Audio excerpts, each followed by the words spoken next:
Item: SCP-1801. Code name: Sharing Sickness. Object Class: Keter. Special Containment Procedures. Due to the complexity of SCP-1801, it has so far proved impossible to isolate outside a host. All subjects infected with SCP-1801 shall be kept in the dedicated SCP-1801 Bioresearch Medical Facility at Armed Biocontainment Area 14. The entire building shall be kept under Level 4 biohazard containment protocols, and a 100-meter security perimeter is to be maintained around the structure under constant guard. Persons attempting unauthorized entry or exit of the secure perimeter are to be immediately terminated and the remains incinerated. No biological materials are to leave the SCP-1801 Bioresearch Medical Facility. All tests must be performed on site, without exception. Physical entry to the SCP-1801 Bioresearch Medical Facility is limited to personnel with approval of the site director and only with full Level 4 containment gear. A pre-exit, 72-hour, on-site quarantine in the facility's dedicated sterile area is mandatory before any personnel are allowed back across the secure perimeter. All subjects infected with SCP-1801 shall be isolated and remain under observation in individual rooms in the SCP-1801 Bioresearch Medical Facility. As of Incident I-1801 to 1824, no individuals infected with SCP-1801 are permitted to interact with other infectees outside a controlled experiment. While SCP-1801 itself has only been seen to transmit with direct blood-to-blood or sexual contact, many of its components are normally dangerous and can be transmitted through casual contact or airborne transmission. All individuals infected with SCP-1801 must be treated as highly infectious. Description: SCP-1801 is a contagious syndrome that appears to be transmissible through a complex of agents that, in isolation, show no anomalous properties. To date, Foundation researchers have identified the components of SCP-1801 to include bacterial agents, viral agents, and prions, of which have never been seen in a mammalian host outside of SCP-1801. All these agents are well known and documented in their effects outside their participation in a SCP-1801 infection. When participating in a SCP-1801 infection, their normal epidemiology and symptomatology no longer appear to apply. Symptoms of SCP-1801 infection will vary based on the vector of the infection, and whether the infected individual has subsequently infected anyone else with SCP-1801. There are three classes of infectee.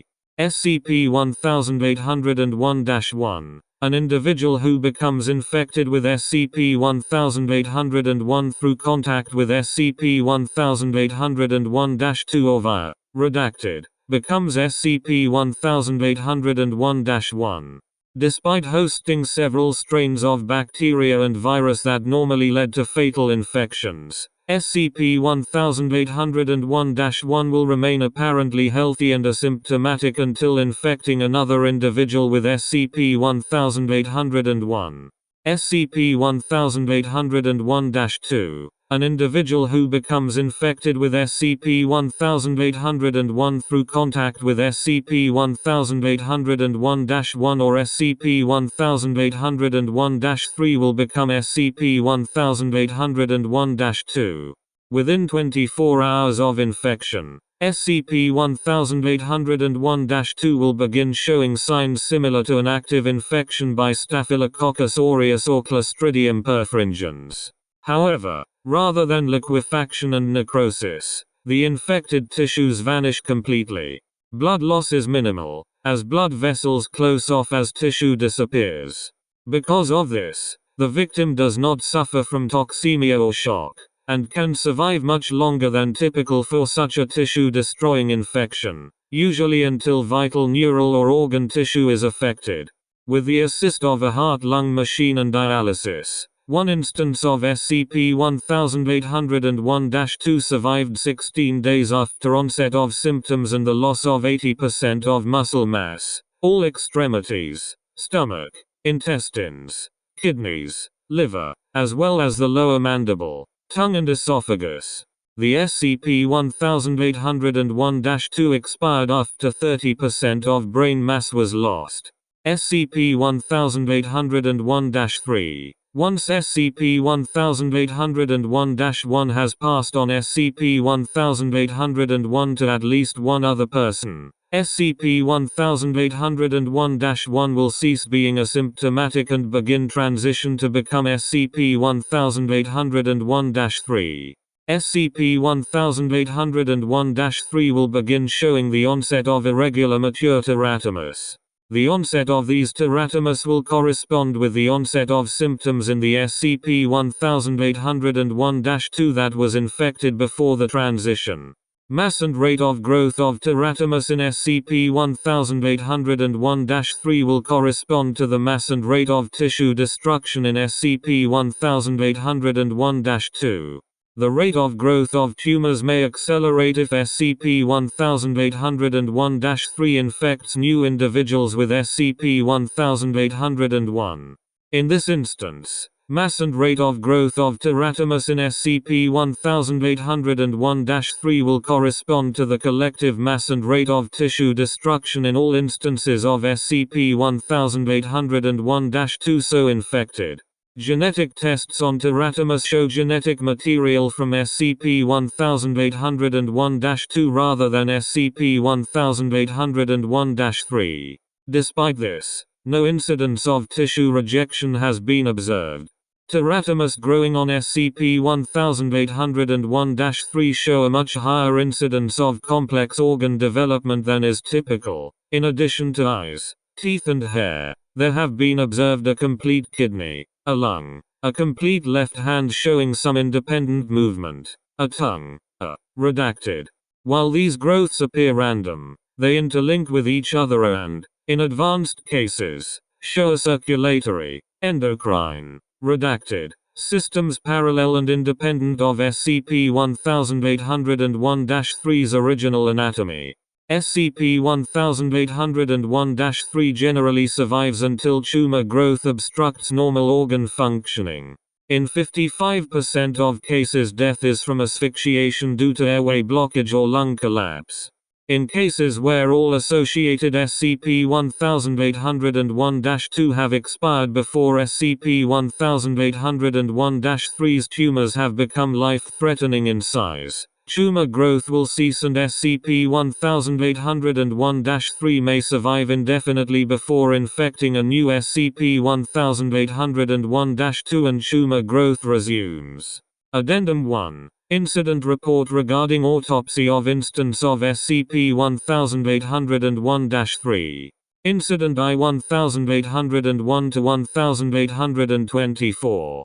Document I-1801-1824. Personnel involved: Dr. C. Date: the 13th of September 2020. Location: Surgical Theater 12B, SCP-1801 Bio-Research Medical Facility, Area 14. Description: Dr. C was engaged in a routine post-mortem exam and dissection of a deceased SCP-1801-3. The subject had been the most advanced case of infection to date, with over 65% of its body mass composed of teratomas genetically linked to 7 separate individuals. The largest individual tumor was a 15 kg mass distending the abdomen on the left side. The following is a transcript of the data recording as Dr. C retracted the layer of tissue above the tumor. Begin log 09/13-1330. Dr. C. I am now looking at an extremely large teratoma growing from the dorsal left of the abdominal cavity, displacing the liver. I see complex structures, skin, hair, an ear, an eye, what might be a partial mouth. Sounds of crashing. Holy. Dr. C. After several deep breaths. Is this recording? The damn tumor blinked at me. More deep breaths. I'm going to flush the incision and move the camera closer. Dr. C. The teratoma is showing independent movement despite no vital signs at all in the host body.